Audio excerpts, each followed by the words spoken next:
Kutsak, kung marunong ka lang sanang maglaba, edi sana makakatipid tayo ng 2,000 sa bayad kay Inday. Hay nako, kung magaling ka lang sana sa kama, edi sana nakatipid tayo ng 10,000 kay kumpare.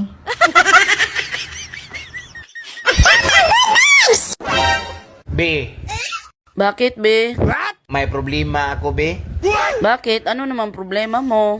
Iyon kasing pinag-uutangan ko. Naniningil eh. Chat ng chat sa Messenger. Tapos comment pa ng comment sa post ko sa Facebook.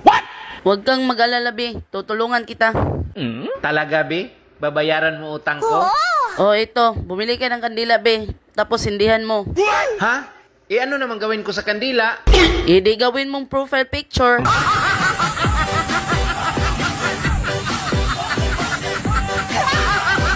Ano ba talaga nangyari sa'yo? Bakit palagi mainit ang ulo mo?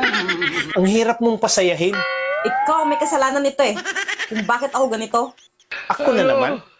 Sa tuwing nagagalit ka, ako may kasalanan. Ano ba talaga gawin ko para lumiwalas yung mukha mo? At para naman lumaki yung ngiti mo? Gusto mo lumaki ngiti ko? Palakihin mo muna yung sayo. Ngayon alam mo na.